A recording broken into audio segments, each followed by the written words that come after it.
Hi guys, this is Mark Shawson, the Pattern Trader here. I'll be traveling this week. I'm in some temporary digs, but I wanted to quickly shoot this video. Excuse the handheld video quality here. For a good part of July, I've been saying that I didn't have much expectations for the market. Typically, the seasonality of FX is such that we typically kick into some range-bound conditions, but that has not been the case. And I've certainly been able to take advantage of some very fertile conditions in the market. Beginning about the middle of June, I started to observe a turn in the pound New Zealand dollar. For about 18 months preceding that, I'd been quite bullish on pound New Zealand dollar, but then I started to see some price patterns that started to suggest that there was going to be a turn.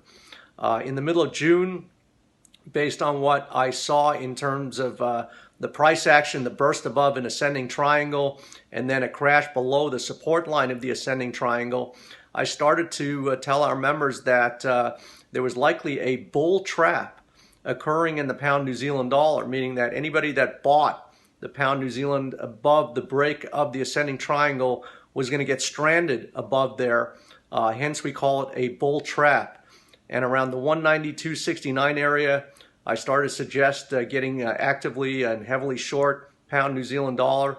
And today that pair went under 185. So it effectively cracked about 800 pips from the time that we started shorting this pair.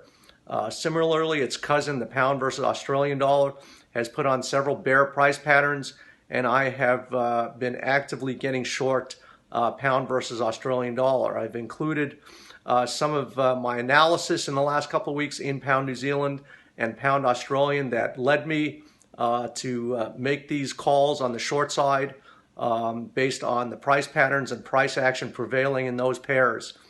Now, the other great opportunity that I see brewing in the markets right now are in the metals. For a great many months and even years, the price of silver has been in a deep slumber, just sleeping along the $15 price area. And this week we saw the price of silver shoot from $5.20 to almost $16 today. So it went up about 80 cents just in the last 2 days.